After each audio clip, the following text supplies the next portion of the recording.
Was a little sad. It was bad. I appreciate the suggestion and all. Already seconded in.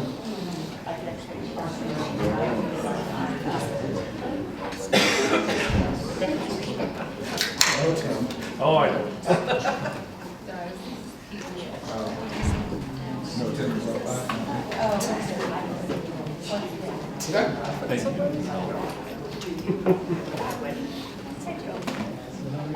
I was just telling them. Street, darn like bridge is like. And like don't even try to.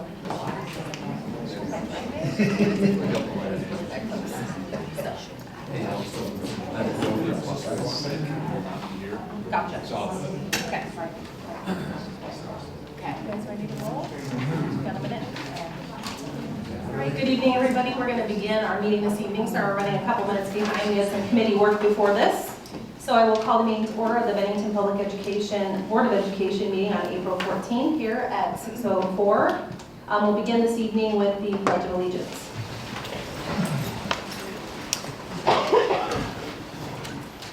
I pledge allegiance to the flag of the United States of America and to the republic for which it stands, one nation, under God, indivisible, with liberty and justice for all. All right, our meetings are governed by the Nebraska Open Meetings Act, a copy of which is located on the south wall.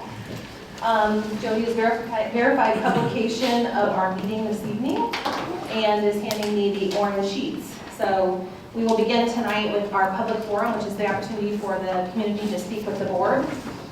Just a couple of ground rules. If you are interested in speaking, please fill out one of these orange sheets. They're in the back of the room and hand them to Jody up here up front. We'll get you on the list of folks to speak with us. We're going to limit everybody to 5 minutes or so of time. We have a lot of business to get to this evening, so hopefully we can hear from as many folks as possible, but please try to keep it to 5 minutes, and Stacy will be kind enough to keep track of time for us. Please keep personnel and student topics off the agenda, and speak with the administration after the meeting. All right, I think we only have one this evening in case anybody came in late and would like to speak. All right, we'll begin tonight with Carol Dussel-Cerny. If you'll come forward, just state your name, if you're a resident of the district, your address, and welcome. I'm Carol Dussel-Cerny. Yes, I'm a resident. I think I just have one quick thing tonight. I think our school board and superintendent are working well together. I think that they are knowledgeable and want good things for our district. I have not worked directly with most of the district leadership, teachers, or staff, but I've been coming to meetings for a while, and I hear great things about all of them. I think this is one of the reasons why the committee's recommendation to hire an outside firm to coordinate or create our strategic plan was kind of shocking to me, because I really do think we have good people here. I don't see how an outside firm would be more knowledgeable or passionate about Bennington Public Schools or know what's best for our district than our current board, administration, faculty, staff, all of them. I just think they do a good job and would know the most. I've lived in Bennington about 15 years, and I've always found that people who live here are willing to share their viewpoint. Maybe you want it, maybe you don't, but they're willing to share it. And the school district, especially in recent years, I think people are willing to do what's good for the school. Well, I realize our administration now has a new school to build along with other normal projects. New projects aren't really that unusual to most jobs. Like, you always have projects coming up. I hear regularly that growth is like no other in the state at Bennington, so I don't know how another company would know what makes us unique as well as we would. Who's going to take time to teach them what's all unique about Bennington or what's good about us and what our ways are? I've never worked for a company that had somebody else create their strategic plan. The company leadership and employees, to me, are always the most knowledgeable about the company and what direction they think is best. All this combined with the fact that I didn't see a price tag, and I could have missed it, for the outside consultant, makes it hard for me to support doing that, and I know it's not my decision. I just think we've got great people here. Thank you. Thank you, Carol. Thank you. All right, thank you, Carol. Does anyone else want to speak with the board this evening? It's pretty quiet still. student group. They're all hoping we'll hurry along, right? Okay, next item before us is our consent agenda, and this includes the approval of our agenda, approval of the minutes of the Monday, March 10th regular board meeting, presentation of April bills for approval and payment, as well as our personnel reports. I believe Jeremy and Christy perhaps had bill review this month, so happy to, no? Joe and Christie. Oh, Joe and Christy, okay. I initial wrong name. Do you guys have anything unusual or anything you'd like to mention? No, just one company changed names, but the detailed report made sense. Perfect. All right, is there a motion? Motion to approve consent agenda as presented. Thank you, Steve. Is there a second? Second. Thank you, Jeremy. What do you call the roll? Jeremy? Yes. Tim? Yes. Christie? Yes. Joe? Yes. Steve? Yes. Allison? Yes. Motion passes, and that brings us to our reports and presentations section of our board meeting, and we'll begin this evening with our administrative reports. Our elementary report this evening is from Ms. Del Locke with Pine Creek.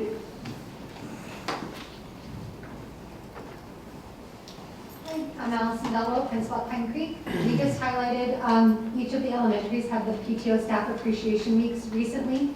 We appreciate our PTOs very much, and they made us feel very special. Also, we're starting state testing. Last week, our 5th graders took NSCAS science. This week, we're doing ELA, math, and NSCAS for K through 5, and next week, we'll do math. Any questions? Thank you. All right, next up is our middle school report with Mr. Appleback. Good evening, Lee Southbeck, principal at Bennington South Middle School. March was a month of giving at Bennington South. Wanted to highlight our Student Senate and our Service Club. Both worked on campaigns to help support some non-perishable items that were donated to the Open Door mission. Special thanks to Mr. Scott, our Service Club sponsor. Always is one to find some unique ways to stem some engagement, and so we had the big fun ball middle school tournament at South, and it was a really well attended event, and they helped raise 175 plus rolls of toilet paper to donate to the Open Door mission. Also wanted to send special thanks to our PTO as well. March also brings March Madness, always a fun opportunity to fill out some brackets, and they help supply some prizes, and so very competitive between the staff and students at South. We also began state testing with NSCAS Science with our 8th graders this past week. And then we are going to be beginning tomorrow NSCAS testing ELA for the entire building, and then we'll do math tests or NSCAS math testing next week. We were lucky to have Dr. Plaza and Blake Thompson from the foundation join us this morning at our Hexter Assembly. Blake recognized Rob Lopton for the Blue Apple Distinguished Alumni Award. It was really cool to have him recognized in front of staff and students this morning. We appreciate all the hard work Mr. Lopton does around our building inside and out. Any questions? Going on. Thank you. Thank you. Thank you. It was awesome. Then they did a staff or student dodgeball right afterwards, and I can note that Mr. Appleback did not get in on the staff dodgeball. Something about being scared, I think. I thought you were going to say you did get in. No, That was a not. twist for Something me. scary. Okay, all right. Just what I heard. Dr. Lamberty, high school. Yeah, good evening, Dr. Greg Lamberty, Bennington High School principal. First thing, we cleared the prom hurdle this past weekend, so dance was held at a view on state post-prom at the high school. We want to thank the parents of the junior class that contributed to the post-prom night. That's a long night, specifically Jamie Bloom and Andrea Folks. They were the post-prom chairs, and I think they realized just how much organization and work and communication goes into pulling off an event like that to make sure kids have a good time. So thanks to them. Next one that I'll mention is, our conference gets a lot of notoriety for the athletic side of what goes on, but the EMC Art Show is currently running, and we put the address in there. It's been going on, and it wraps up next Thursday. It is free admission to the public, and if you are down in the old market or have time in the next week to go down there and check that show out, It is fantastic. We've got almost a dozen and a half kids that have submitted work, and they will receive awards next week, but well worth the time to go down there if you can spare an hour. Track meets, BHS track meet next Tuesday, and it is still an early out. We are running what's called an intervention day for our kids that day, so I know we have several seated behind us. They'll find out more about this on Wednesday. But if you are in good standing, meaning you have all your work in, you're passing your classes, you don't have attendance issues, you more or less have a remote learning day that day. We are generating a list of kids right now that do need academic support. They will be required to come to the building, and we will be running department time where kids can go to the science department, make up their lab, do their quiz, and then everybody's still dismissed at noon. We feel like that's a good way to serve our kids that day. Alleviates some pressure on the facility for the track meet that starts at 10 a.m. And doesn't require us to get almost 24 subs for a half a day of work. And then just pointing out as well, the BHS activity fair for the incoming 8th graders is next Thursday at 6 o'clock. And then a week from Sunday is our foundation and senior scholar awards night. We are combining senior honors night with the foundation this year, and we'll recognize all senior people who have earned a scholarship through the foundation or have earned post-secondary scholarships at their future institution. Questions for me? Appreciate the creativity on the intervention day. I think it's a great idea. You guys coming up with that and moving that along. So. Mr. Bogles deserves some credit. Our SST team kind of hatched the idea. And, as with everything, it looks really good on paper right now. So we'll fingers crossed. Yes. Okay. Good place out there. Thanks, Chris. All right, student services with Mr. Bombach. Hello, Dan Bombeck, Student Services. Tonight I wanted to focus on the Targeted Improvement Plan. This is one of the reporting pieces we need to do with the state that's guided by federal law. This is a plan that we implement each year. In the past, we've implemented in math for elementary. As we move forward, the state is asking us to move towards reading. So we're going to be looking at reading as our area, and that is a focus of the State Board of Education. So we'll be looking at reading as our area of focus. And then you'll notice on the next page, we needed to get a benchmark to see where we're at and how we'll grow. As you can see, we've seen some success between our earlier fall and our winter NSCAS scores. That, of course, is state standard, so the earlier in the year, usually you're going to see scores that are a little bit lower when they're coming on to the percent on target. As you go through the year, they're exposed to more standards, so that's part of that growth, but also these students are picking up that material and learning it. So we're seeing quite a bit of growth out of these students. So we're excited about that, and we're excited to go forward with reading as our new goal. Any questions? Thank you. Thank you. All right, curriculum instruction and assessment. Good evening, Shannon Temple, Director of Elementary Education. I just want to highlight a couple of things on the curriculum instruction and assessment report. We're in a big adoption year for K-12 social studies, and last week we met elementary, middle, and high school with our top 3 publishers, and they presented their materials. Next month at the board meeting we'll come with a recommendation. Right now we're in the process of solidifying a purchase and our recommendation, and tonight we had the opportunity to discuss it with the curriculum committee, so we'll bring it to the full board next meeting for approval. The second thing, can you believe it, but summer school is in full planning and preparation. Currently at the elementary, we have 227 students that have accepted. 142 students are scheduled to be at Stratford Elementary and 85 at Bennington Elementary at this time. What we're focusing on now is hiring support staff and classroom teachers for instruction.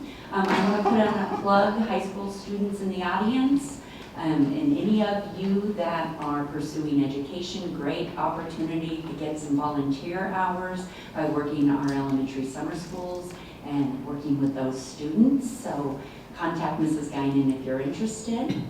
Something we do annually at the elementary, we do summer bridge learning. We send home opportunities for enrichment and remediation for families over the summer. They might not be able to attend our summer school program, but they want some opportunities. We leave open our Clever student accounts so they can get to the curriculum materials in the month of June before we roll over our system in July for the next year. So those will be going home at the end of the year with login information. And finally, middle school has 24 students registered. They are also in the process of hiring staff. And that will be located at Bennington Middle School this year. And high school is reaching out to students that are at risk of non-completion of course requirements. We offer courses in algebra and ninth grade English and also credit recovery. And that's all I wanted to highlight tonight. You will also see kind of a breakdown of our last curriculum development days. And just because I saw some questions online, how are families notified about those summer placements? At the elementary, they were contacted at conferences if they thought their students would qualify or benefit from attendance to summer school. And our teachers then talk about the rating. We usually try to get about 10% of our students into the summer school program. We're at about 10.5% of elementary students. We have some room to grow at the middle school, but we do cap it because we try to keep that intervention and mediation 10 kids to one instructional staff. So we love to take everybody, but we do look at who will benefit the most and who is right there at that cusp of gaining the knowledge and achieving the standards that would benefit from a 4-week program. Any other questions? Thank you. All right, our operations report from Dr. Blanket. Good evening, Matt Bowman, Campus Assistant Superintendent. Just going to highlight 3 pictures that are in the report. The first one, I'd like to thank Mr. Dreesen for setting up the field burn here out north of our high school. This is the second year that we've done that burn. There's a thistle that grows out in that area out there that spreads, and we for a second year have done a controlled burn. We did that a week ago on Monday. We're able to get that cleared out, and it'll look nice for the remainder of the year, so thanks for your help with that. The second picture on there is at Anchor Point Elementary. We are doing a renovation of that field to the west of 168th Street there, right in front of the back side of the building, but on the front side as you're driving down 168th Street. I would like to thank the PTO and then Mark Slovatsky with Bennington Soccer Association, and then the school. There's really the 3 of us working together to help fund that project, to level out, grade out, irrigate, and sod that field. So it's going to be a great place for soccer. It's going to be a great place for our kids to have more opportunity at recess and before and after school and during the summers at Anchor Point Elementary. And then the third picture that I have on there is at Hickey Field, just across the street here. Brad Bomber and our Bennington Baseball Association contacted us a few months ago and said, hey, we have some funds. We'd like to redo the dugouts at Hickey. It's time to do that. We worked with them to schedule that project, and here in the last couple of weeks they've gotten those dugouts installed and they look great. We appreciate the care that they've continued to put into Hickey Field for our facility and for our kids here in Bennington. So those are kind of my 3 highlights for this month with the operations report. Any questions I can answer for anybody? Thank you. Superintendent report.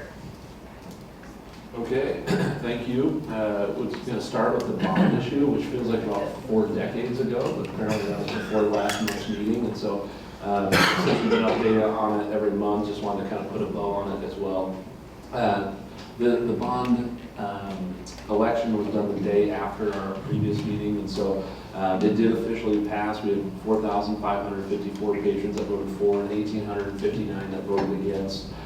So we had pretty decent turnout at just under 51%, which is better than almost any election you're going to find other than a presidential general election. So we had really strong turnout, and the approval rating was one of the highest in Douglas County in the last decade. And so I think our community felt like it was the right plan at the right time. I just wanted to thank a few people specifically. Dr. Blumenkamp, been here through the three of them, and then did a lot of work to try to get this proposal back to what was ultimately approved. Stacy Hahn, the communication, the number of postcards and flyers and communication that went out was immense, and every day it was something new that we wanted to make sure that we were communicating. So I just wanted to make sure and highlight her and all that she did. Appreciate it. Our staff, they were very patient through the process. Obviously, a couple failed, and 3 years worth that hung with us. So I really appreciate that. But also want to just express a gratitude for our community. We had these surveys that went out, and we gathered the feedback that they provided and allowed us to create this new plan. And so just really appreciate all the feedback that they provided, sticking with us on that until we got to this proposal. So I'm excited about that. We know moving forward, there's going to be a lot of questions. What's the mascot? What are the colors? What are the boundaries? All those things that come into it. We will plan to communicate those and develop timelines for them in the coming months, and obviously we'll do that with as much transparency as we possibly can. So that will be forthcoming. Next thing I had on there was Kristen Ryan has graciously provided the district with advance notice of her intention to resign, submit her resignation to the Board of Education, and I'll let her tell her own story at the end, but she is planning to move out of the district in early May.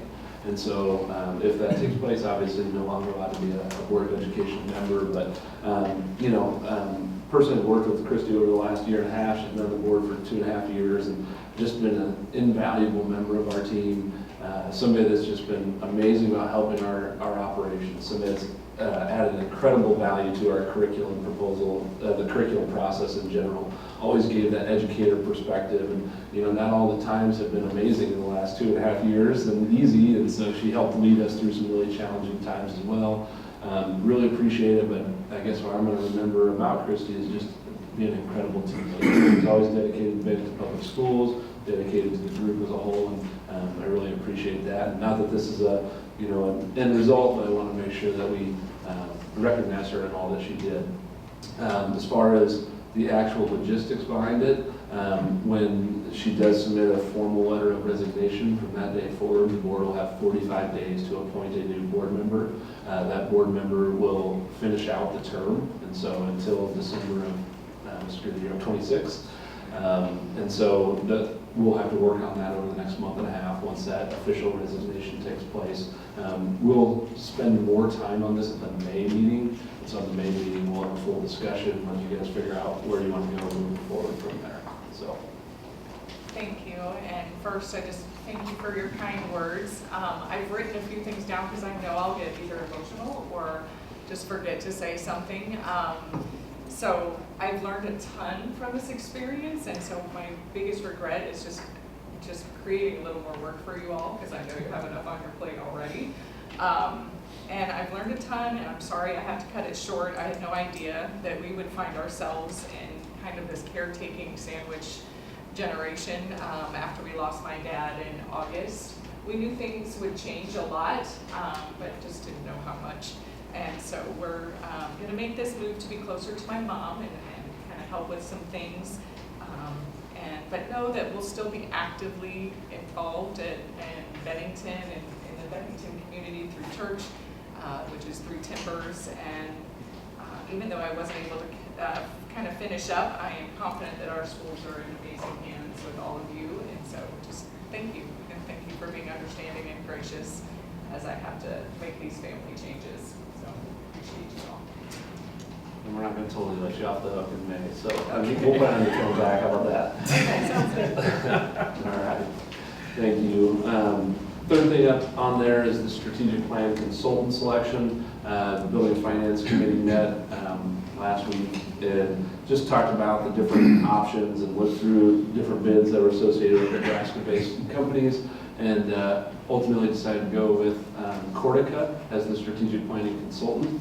And so we're going to work with them to try to finalize pricing, timeline, and all that stuff. So, we'll have obviously a board member replacement. We're going to have strategic plan, and we're going to have second high school all going on throughout the course of this summer. So if we're hoping to go once a month, I don't know if that's going to happen. Sorry about that.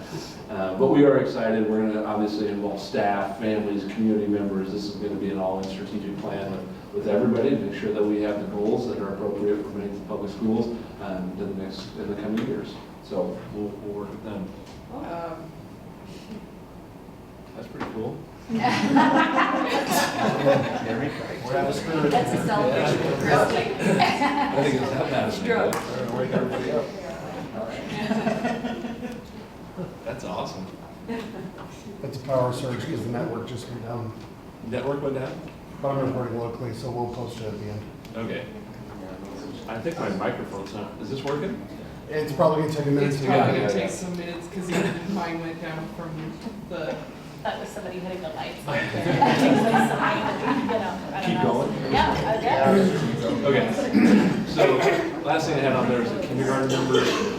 This is something that we implemented last year fairly successfully, and so we want to make sure that we did it this year as well, where we look at our enrollment numbers and then by month, and then we've reviewed it over the last several years, like as of this day, what percentage of each building has enrolled for kindergarten. Then we kind of map it out and we say, okay, we think we'll end up with about X amount at each building. And so last year, if you remember, we had to add a kindergarten teacher during this meeting because, that's where the projections were going. That is not the case this year. As of now, as of the first of the month, we have 258 registrations. You can see what the percentage is by building on that, on the report that you can't see up there. But it varies between 88 and 79%. And so they all just sort of register at their own pace, and that's an average over the last 3-4 years. As we projected out, we plan on a kindergarten enrollment for 25-26, about 304 students. And so we'll continue to watch this, but the good news is we don't have to add any additional staff at this late in the game. That's it for my report. I'd be happy to answer any questions. Questions from anybody? Thank you. Thank you. Thank you. All right, that moves us along to our committee reports. Building and Finance had a long marathon meeting, but I think we're covering most of those topics Yes. later in the meeting, so if everyone's okay with that, we'll cover those as the action items present themselves tonight. The curriculum committee obviously met before this, and I'm sure we will be hearing an update on that. And then lastly, the policy committee meeting did meet to go over section 500. Yep. Thank you.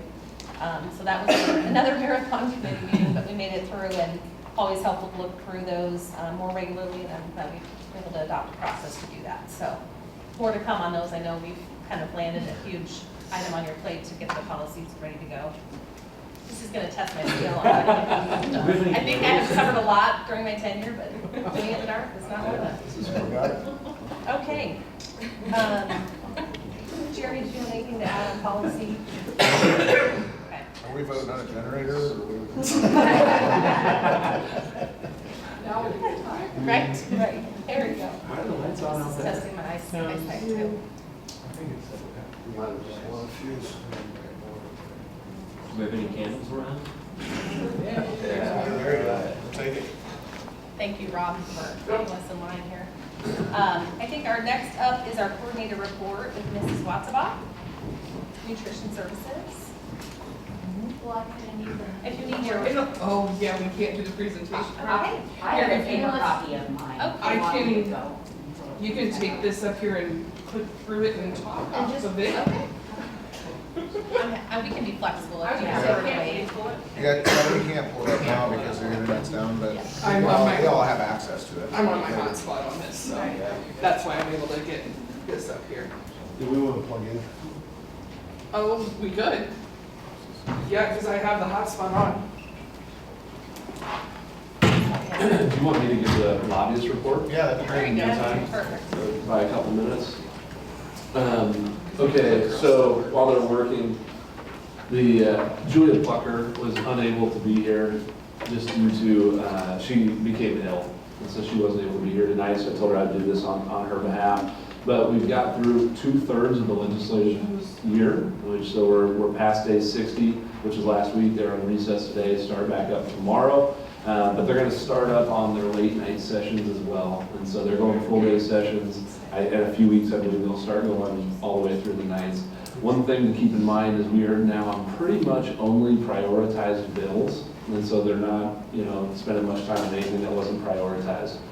What is taking place though is what we've seen in the last couple of years where they're starting to package bills together. And so maybe, this bill wasn't prioritized, but I'm gonna add it on to the package.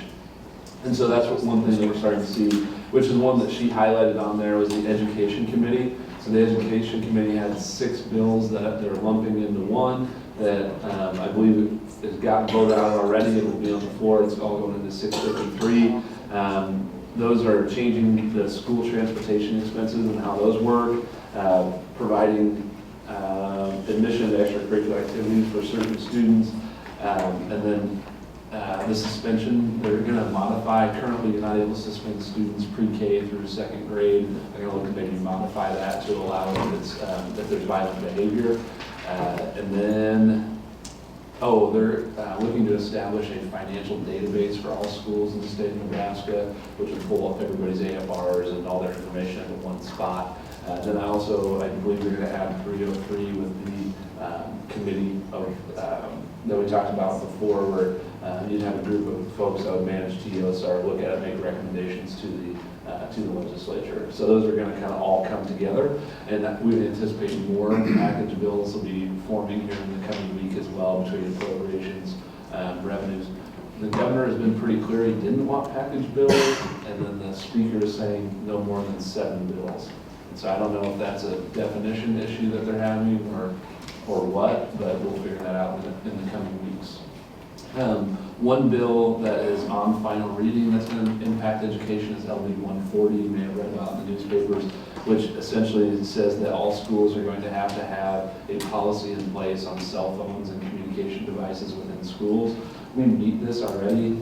We have our rules that are in our handbook for our high school, where they come into the room, they'd have to put it into the sleeve. That's our procedure. They're allowed to have it in passing periods and before school and then at lunch.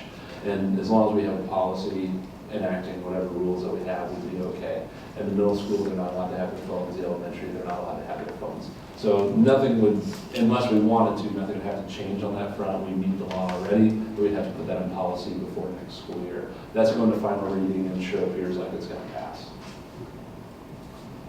Any questions on the legislature? Good.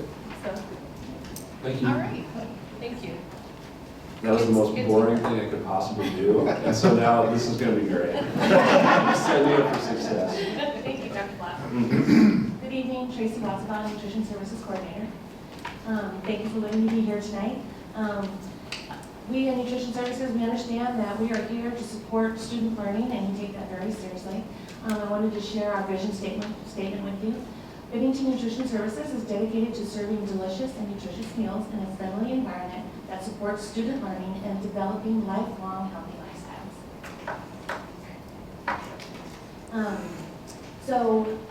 We provide breakfast and lunch in each of the buildings, and we count and tally those meals and claim reimbursement on a monthly basis.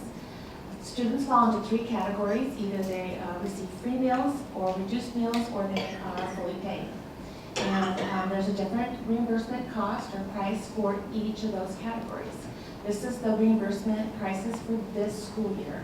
So basically, if a student is receiving free meals, we're going to receive $2.37 for that meal. And then for lunch, we're going to receive $4.52. If a family is on reduced meals, they're going to pay 30 cents for breakfast, 40 cents for lunch. And so you can see the reimbursement is just minus that reduced meal price. And then if the student is fully paid, we only receive 39 cents for breakfast and 51 cents for lunch. We did see a 19-cent increase in reimbursement from the previous year. In addition to reimbursement per student meal, we also receive money in the form of commodity foods. Each year, the state of Nebraska determines how much money we are entitled to. For the 24-25 school year, we were entitled to $164,116, and we were able to divert $52,787 of those funds towards our fresh fruit and vegetable program. So commodity items can be a variety of things. They can be like frozen proteins, frozen fruits and vegetables. We also receive canned fruits and vegetables. The picture highlighted here represents our canned peaches that we receive from commodities. We serve them in our breakfast yogurt and granola parfaits at the middle school and high schools. But also we are able to bring in fresh fruits and vegetables that we serve in every school for lunch every day. This slide represents just our reimbursable meals, breakfast and lunch, over the last 5 years. As you can see, our highest breakfast, our highest reimbursement was during 21-22, which is when we were serving universal free meals due to the COVID pandemic. And we've seen a decrease in participation since that was eliminated in June of 2022. So we are trying to communicate and promote students selecting the full meal instead of choosing a la carte. We came up with a campaign this year. It's called the Badger Meal Deal. And we have signs and posters all over the school. And then we also have it listed and posted on our district website. This is another kind of graph. It's just representing the a la carte sales that we've seen over the last 5 years. As you can see, the a la carte has increased considerably over the last 5 years. A la carte can be, if a student wants a second slice of pizza with their meal, or if they would like, maybe sometimes we have an elementary student that would come through the line at breakfast, and they maybe don't want a full breakfast, they just want a juice box. And so those types of sales are all considered a la carte sales.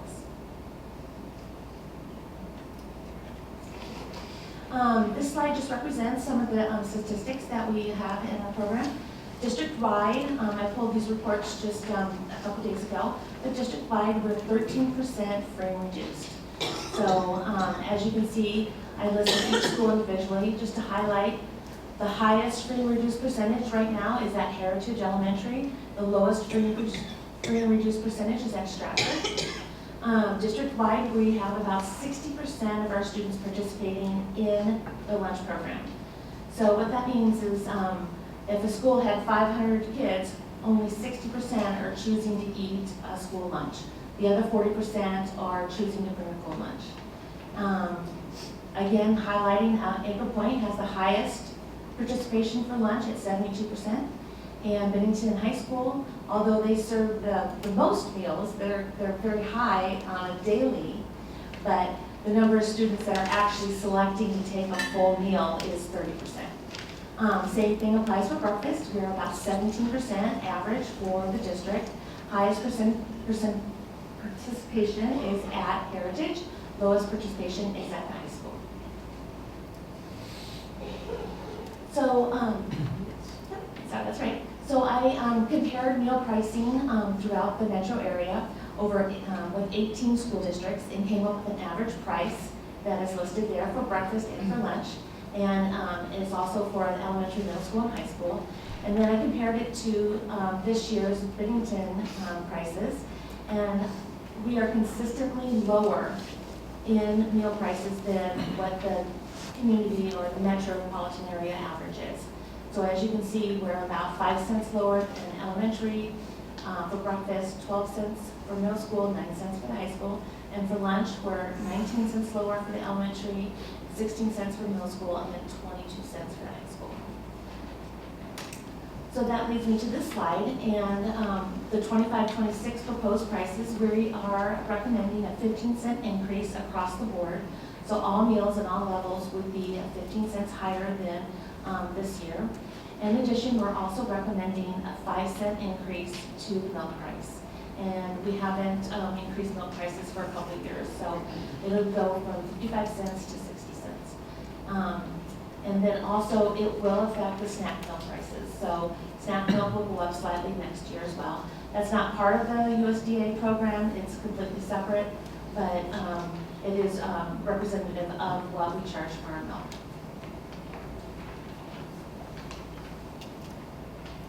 On this slide, I just wanted to kind of convey that we do have bids for services for the Nutrition Services Program.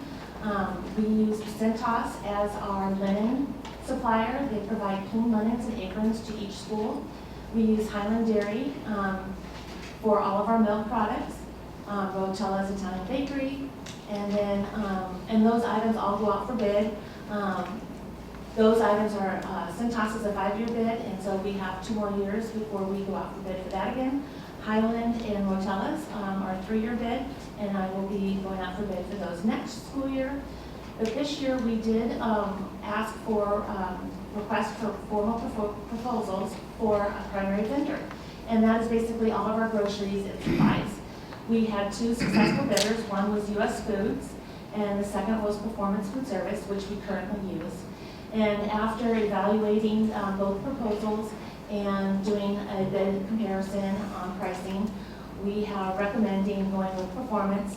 After totaling all the prices, they were about $304,000 less than U.S. Foods. So, and probably the main reason for that is because they are local. U.S. Foods is out of Kansas City.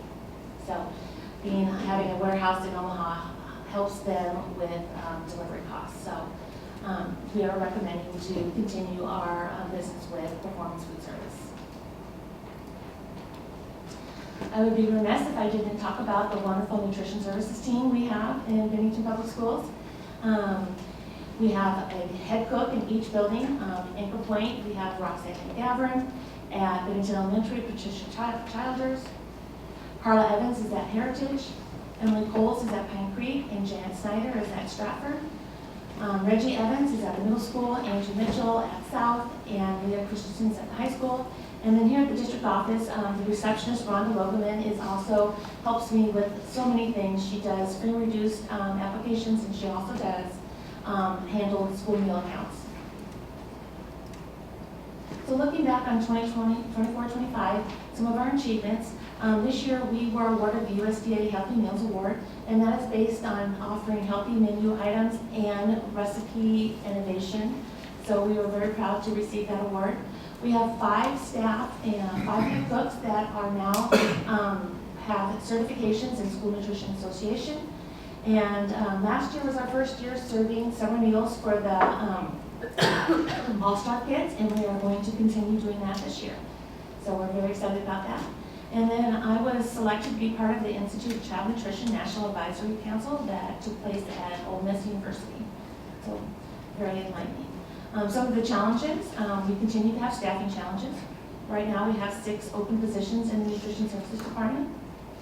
7 snow days, wow, that was a lot. Still have inventory from all those snow days. So we're working towards reducing our inventory and using those products as best as we can.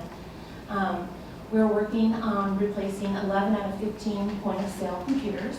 Those are the computers that we use to, when the students go through the line, they enter their number and we charge them what they took through their school meal account. And then we also have some new USDA regulations that are going to take effect on July 1st, 2025, excuse me. Our staff works really well together.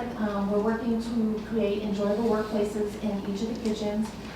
We are providing 30 special diets for students in Bennington Nutrition Service, or excuse me, Bennington Public Schools. We continue to work on recipe development and we share inventory so that we can reduce costs. Does anybody have any questions? All right, thank you so much. Thank you. All right, next up is our spotlight report. All right, Dr. Tindall, you're back. Do you want me to just go?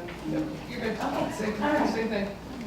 Shannon Tyndall, Director of Elementary Education.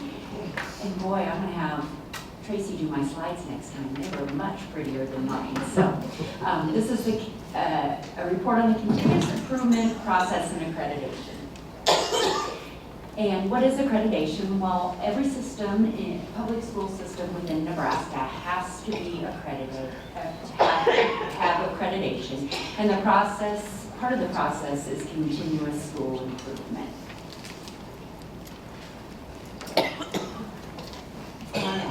So what is accreditation and how do we get it? Well, we must receive accreditation through Nebraska Framework or a national institution. And in the past, we've used a national institution by the name of Cognia.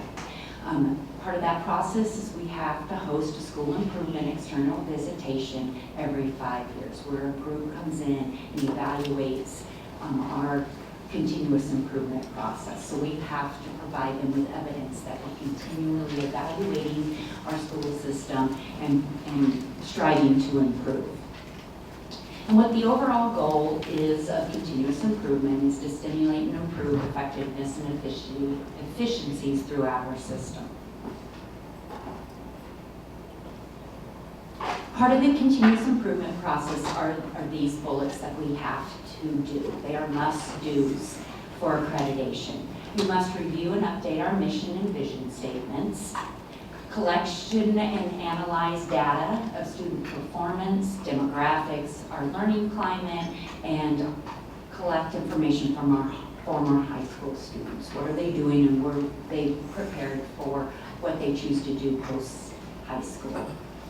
And then we have to select improvement goals. We do this at the building level every year, that our buildings look at that collection of data and they write and select goals for their individual schools. One goal must be directed towards improving academic achievement. And these must be written in SMART goal format.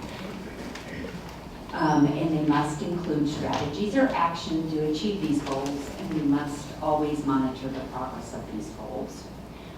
Annually, we develop a professional development plan that supports our attainment of our SMART goals, and then every year we evaluate the progress toward improvement of these goals. And these are all must-dos in the continuous improvement process. So I mentioned that we have to have a 5-year visit. Our 5-year visit will be in 26-27. And we have to choose one of those accreditation systems. I mentioned in the past we have chosen Cognia. This cycle we have chosen the Nebraska Frameworks accreditation system. This is a change for us. But we analyzed both systems and came up with the reasons why we would select the Nebraska Frameworks. Most school systems within Nebraska use this process for accreditation. It aligns to local and state goals and priorities. It has coherence with other state frameworks like MTSS and our AQuest system. It's research-based model. We receive support from our ESU 3 planning days. They'll come out and help us with our continuous improvement process, selecting goals, and the professional development towards those goals. The action planning documents and perception surveys, when we do those with the community, our staff and students are provided. We also have the option to modify them to meet our needs. And here's a big one, there's no cost involved for these services and resources, which there was a substantial cost with Cognia. And then when an external team would come in from Cognia, they would send people that were out of state that might not be familiar with our school system or our state processes and initiatives. And so we thought that it would best serve us to have people that know our system and know the expectations and processes going on in Nebraska. All right, so what are we doing right now? Well, we're mid-cycle, we're year 3 in the cycle. Well, as you heard tonight, we're going to start the strategic planning process, and during this process, part of it would be to review our Bennington vision and mission. We're continually monitoring and adjusting and analyzing our building goals. We collect and analyze stakeholder feedback. We look at longitudinal data on student performance and teacher performance, and we looked at our system processes and are always striving to improve them. We develop an annual professional development learning plan that is tied to those goals and our strategic plan goals. And then at the beginning of every year, we look at our goals at the building level, at the district level. We collect evidence mid-year and in-year, and then we evaluate our attainment of those district goals and school level goals. And so I just wanted to give you a quick update of where we were in the process and give you a heads up, not next year, but the following year in 26-27, we'll initiate the external visit, and that will require maybe some interviews from the Board of Education and different stakeholders. And so we think we addressed this very well. We scored very high on our last one, but we know we can always continue to improve. What questions do you have from me about that process? Okay, thank you. Thank you.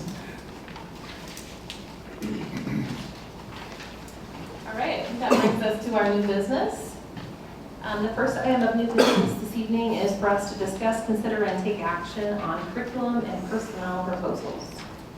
Yeah, so this is we're pretty much on pause for the most part on our curriculum personnel proposals for this year until our budget situation becomes a little bit more clear. But last month, the curriculum committee did get together and decided to move one more forward, which was the ELL course credit. Currently, ELL study hall will transition into an elective course with the option to earn up to 6 credits. So right now, students that are in that ELL study hall are not able to earn that many credits, and so all it does by putting in the study hall, it becomes even harder to meet the graduation requirements, and obviously working very hard in there and doing what they need to, and so they would be able to earn additional credits through that ELL study hall and transition.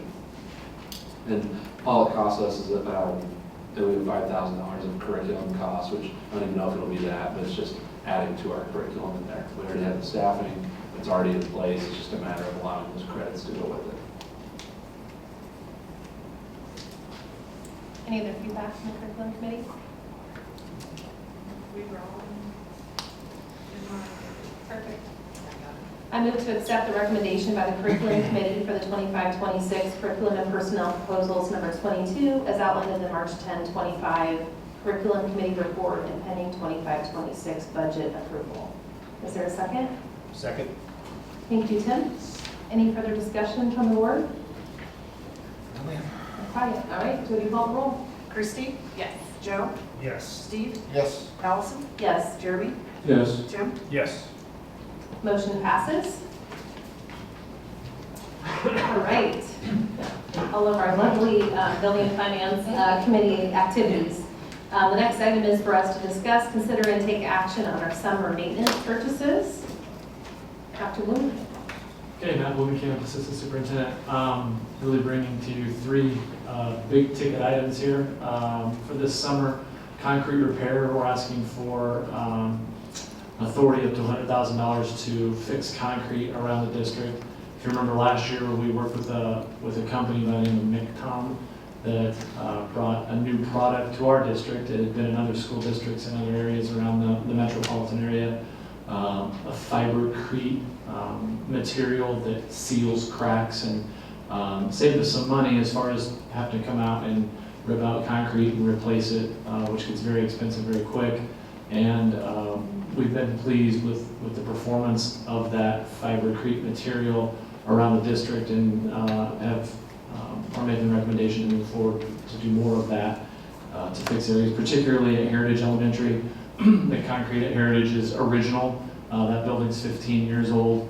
When you start to have the amount of salt and product that's been put out there because of the elevation of the school up and down the driveways and in the back driveways, if you've been out to Heritage, it's in need out there as well. Pine Creek in addition. And so concrete around the district, we're asking for up to $100,000 of authority. It doesn't mean we'll spend $100,000. We're out putting those bids together with that company right now on what that looks like. Parking lot striping. We did not do any parking lot striping last year. We had other projects that we felt at that time needed to be moved up the list as far as priorities. And so we didn't do any last year. We're looking to year in and year out put in a set dollar amount each year to be able to go to hopefully half of the school buildings in the district every other year to look to stripe the parking lots and go redo those as needed.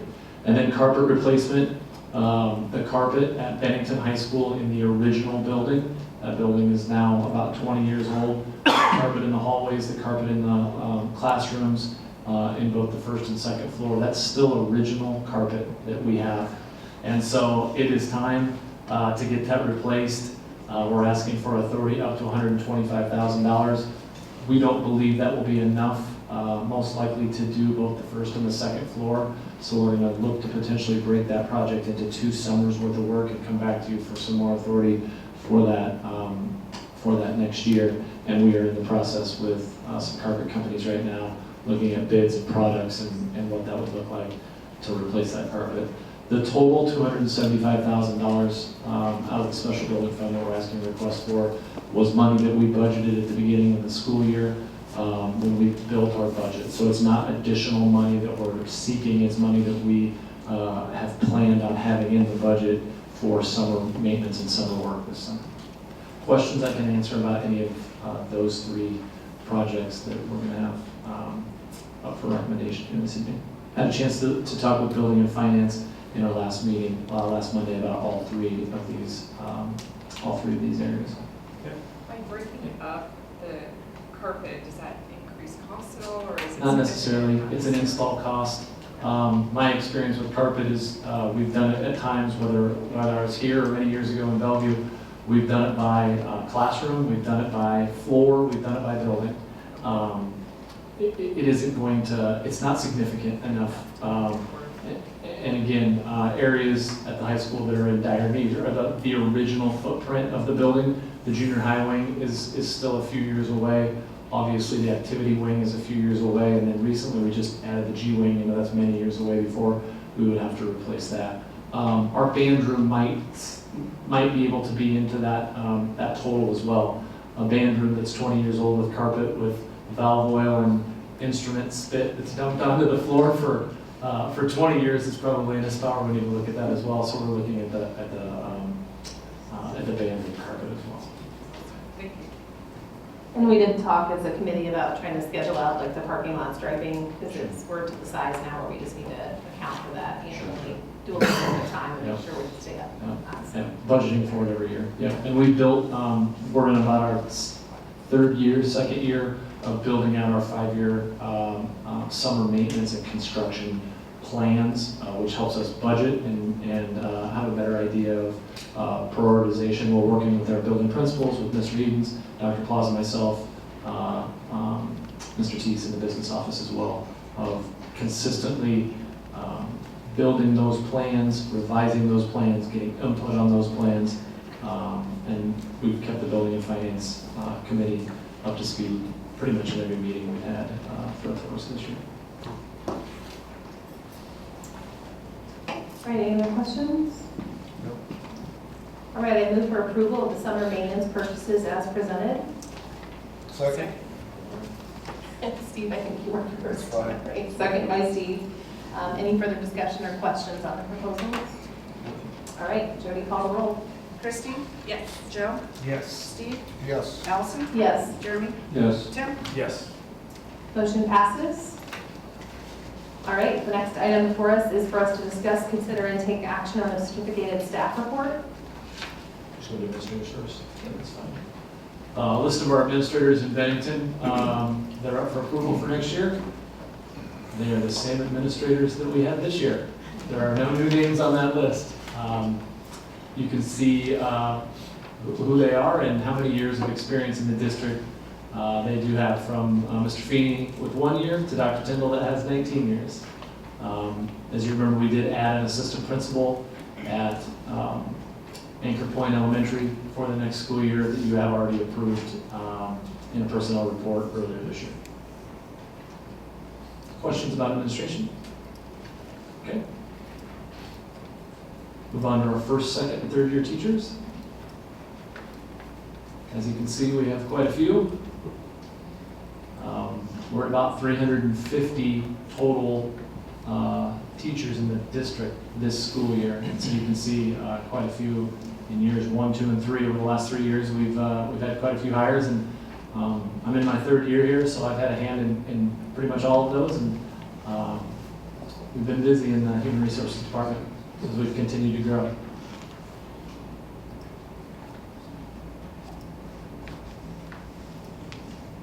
And then we broke down our staff that are tenured in years 4 through 6, 7 through 13, and 14 plus. Again, we're hiring a lot of staff. Our turnover rate, and again, we'll probably have a report as we have in the past. When we're hiring in May is generally when we do that. But as of right now, we have 21 staff that are not returning out of our 350 at a rate of 6%. We're pretty excited about a 6% turnover rate. We've been between 10 and 12 the last 2 or 3 years. And that was to be expected coming out of COVID, but we've settled back into that 6% range where we were for quite some time in Bennington. And I'll have more on that in my report in May. But those are our 3 levels of certificated staff at Bennington Public Schools that are up for approval tonight. Questions I can answer? Thank you for putting those in our board packet, and we've had time. I know it seems like we're scrolling quickly. We've all had plenty of time to review those lists. So. All right, there's a motion. I move to approve the continuing contracts of the certificated teachers and administrators as presented. Thank you, Christy. Is there a second? Second. Thank you, Joe. Any further discussion? All right, Jody, call the roll. Christie, Yes. Joe, Yes. Steve, Yes. Allison, Yes. Jeremy, Yes. Tim. Yes. Motion passes. Are you staying up here? Oh, Can I find out I who's was staying up here? directed to stay back up there. All right. I'd be happy to answer any questions he does not It answer. depends how hard the questions are. All right, next item is for us to discuss, consider, and take action on the 24-25 lunch and breakfast prices. Yeah, Mrs. Watson-Baugh went over this earlier, but we are asking for approval to raise breakfast and lunch prices 15 cents across the board. Kind of touch on her point earlier, most all of our lunch, we were 19 to 22 cents below the array. That's before anybody else changes. So, you know, if everybody else was at 15 cents or a dime or whatever it is, we're still lower than most of the rest of the metro come next year. Something that's kind of like a hidden item within there, and you guys have that cash flow report that was added in there, is for the last 3 years prior to this year, we had I think they call it a lunch shortage fund that was coming in from NDE, which is coming from the federal government, where that we were getting anywhere from, I believe, $90,000 to $200,000 a year that was just added money in because inflation was, you know, so high, so that, you know, you were not going to keep up with the purchases. And so those were coming in as revenues. Well, we no longer receive those. And so we're trying to make sure that we're able to continue to move forward and not have a 30, 45, 50 cent increase in 1 year. And so as of right now, if you look at our cash flow report, you can see we started the year with just over $1,058,000 in the account. As of today, we're planning on ending the year with $980,000 in the account, so we are going down about $70,000. There's a lot of school year left, so that can be high or low, but should be fairly close. We're hoping that this increase will shore that up and make sure that we don't have a deficit and have to have a huge increase all in 1 year. So it's a little higher than we'd like, but that's the situation that we're in budgetarily. And we did have a discussion about, you know, what accounts are unpaid student accounts and the status of those. And I know we Yeah. had to push in the foundation to We- help we, show those up, but we didn't yeah. think about that in the Sure, committee. sure, and those numbers are always as high as they are right now. Yep. Here in about 3 or 4 or 5 weeks when we have graduation and the seniors want to walk across the stage to graduate and their bills are come due, we get quite an influx of cash that comes in to pay off those debts. And so it reduces back down to a level that's not quite so alarming to start the school year, and then it builds as the year goes on, and at the end of next year we'll do the same thing. And so we do have a deficit with some balances that need to get paid, and they'll get paid off like they always do. We do appreciate the foundation did step in with some anonymous donations earlier this year to help level out some of those other debts that people have, and so that was very much appreciated by the foundation and those anonymous donors. Any other questions? All right. I recommend approval of the 25-26 lunch and breakfast prices as presented. Is there a second? Second. Thank you, Jeremy. Any further questions on the price increase? Okay, Jody, call the roll. Christie? Yes. Joe? Yes. Steve? Yes. Allison? Yes. Jeremy? Yes. Tim? Yes. Motion passes. All right, next item is for us to discuss next steps and a timeline for construction of a second high school. Much anticipated timeline that we've been pushing you forward, so I appreciate you doing that. I know it's been a lot of work, so. All good. We've got DLR stepping up to the plate here in case there's any additional questions. Obviously, bond passes on March 11th or 12th, whatever it was. Next day, when's dirt going to start moving? Where are we going to get going? And so spent the last month trying to put together some short-term plans. Obviously, there's a lot that goes into the construction of a building, but wanted to at least outline what do the next 3, 4, 5, 6 months look like. That way you guys know what to expect, our community knows what to expect, and then we'll continually update as we move forward and more information available. So short term on the construction side, bid package number 1, which is for the grading of the site, was due and it has been turned in. And so pretty soon we'll have to have approval of whoever the low bid is on that one. Then that'll spill into May. We'll do some surveying and some testing of the areas. The next bid package will be precast. Once we get that precast, obviously I'll come to you guys for approval as well. Another item that we're going to have to take care of here in the next month is tennis courts at Bennington High School. Obviously, pretty much everything within the bond proposal is for the new site, except for the tennis courts. We talked about splitting, having 3 or 4 at each of the sites.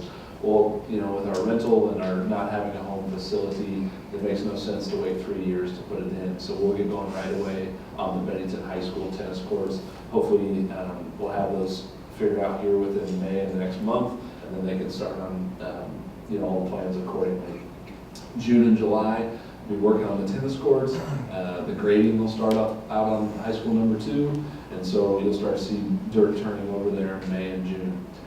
August comes around, we'll start worrying about the 3rd bid package, which would be foundations. This is an important one. We've got to try to get those foundations in before the winter sets in of this calendar year.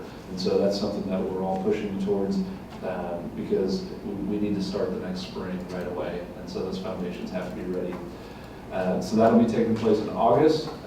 Come September, we'll have a guaranteed maximum price. Remember our construction manager at-risk process. I think it's 70% of drawings have to be completed. Once 70% of the drawings are completed, Hausman will provide us a guaranteed maximum price, and no matter what, we'll never go over that. If we go over it, it's on their cost, not on ours. And so they're waiting on DLR to get to 70%. Once that takes place, we'll be able to set that GMP. And then in October, the final construction documents will be delivered. Foundation construction will begin. Hopefully get that done in October and November. So quite a bit to get done here in the next 6 months. That'll get us to the winter. Obviously not a ton will take place this winter because we're trying to get foundations in and then get back going in the spring. So that's kind of the short term on that. Questions on the construction timelines? Can you refresh memories for folks on the tennis courts, the location? I was just getting ready to ask that question. I anticipate questions, what is being built here? Can you just? And where? So bad at direction, so bear with me. The tennis courts will be located to the west of the softball field. In that empty field there. Yep, an empty field to the west. That was the reason of having the concession stand where it's at, Right. so they could share softball and tennis. Makes sense. Yep, there is enough land, or the drawings have always been to have 6 courts there. We don't intend to put 6 courts in at this time, but there is that's where the parking, that's where the concession stands in the middle of them. But yeah, they'll all be west of the softball. Sorry. Yeah, good question. No, Great go question. ahead. Thank you. I appreciate that. Any other questions on construction? When does the master, you like do like a certain day or just the end of the month or? It was, go ahead if you guys remember. Yeah, we issued it last week and then put in permit on Friday. Okay. So their Houseman's looking to mobilize about June. Oh, okay. To start grading. Okay.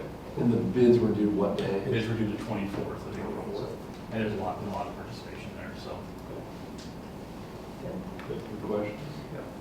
Anything else on the construction side? Another thing that we've heard a lot about is the infrastructure. Like, when are these roads going to get done? What does this look like? Obviously, along with the construction of second high school, we have to pave the road on 180th out there, have to widen, do some turning lanes into the facility, that type of thing. So we really just kind of broke it up over the 4 summers. This summer is off-site sanitary and sewer. We're going to have to connect the sewer line to a neighboring development. And so we've got to be working on off-site sanitary and sewer this summer. That'll spill into the next one as well. Next summer, it'll be mostly internal public streets. And so now you're talking about the streets within what we own within that area. And so that'll be most of the summer of 26 in the fall. Once we get to 27, 28, we'll finish the internal, and then we'll start widening the south side of 180th Street, and then also Military Avenue. So this is the summer where you'll start to see it spill out into Military and 180. That's the summer of 27. Come back in the summer of 28, and then do the widening of the north side of 180th Street. So that would be the gravel part on the north side. So in 27, the south side of 180th, and then the turning lanes from Military Avenue into the facility. Summer of 28, final year before it's opening, that's when the gravel will become pavement on 180th. Will that be just 2 lanes, or will that be turn lanes? I mean, do they make you put turn lanes in on the north part where there's nowhere to go? I believe there'll be turn on 180th. Yeah, the north There'll section. be turn lanes into the high school. Okay, yeah, that's what I was making sure. And each of those will be separate publicly bid projects with the county. Questions on the infrastructure of the roads? This is one we've heard quite a bit about. Then I did just get a quick update from DA Davidson as well. Just what does this look like on the bond underwriting side? The district does plan to utilize, if you remember, we said we would contribute just over $12.5 million of our reserves towards the project. We will plan to utilize $10 million of the reserves on the very front end of the project, and so almost all of the first bills here we're going to be utilizing a good chunk of those reserves. That strategically sort of delays the initial bond sale, so that allows us not to pay as much interest on the bonds. It allows a little bit of market stabilization as well, allows more time to analyze what funding that we need. We have draw schedules from DLR, we have draw schedules from Housing as well. So that $10 million should get us to roughly November, December-ish. And so we'll probably have DA in front of you October, November to start talking about what that first sale should look like. You know, do we want that to be a huge part of, half of it, just a little bit to get us through the next year? All those kind of conversations. Anytime you're talking about the financial markets, you're probably best off utilizing the most current information that you have. And so we're going to utilize our reserves first, and then we'll come back and have those conversations at that time. Questions on the financing side? All right. Any questions on the construction of the second high school? We'll be happy to answer for that. We'll continue the updates monthly. We'll put stuff in between Dr. Woodenkamp or myself, or action items. We'll have something in there. Obviously, we will have bid approvals and all that stuff popping up as well. So this is not going to be abnormal. This is going to become a new normal for us. Thank you guys. Appreciate it.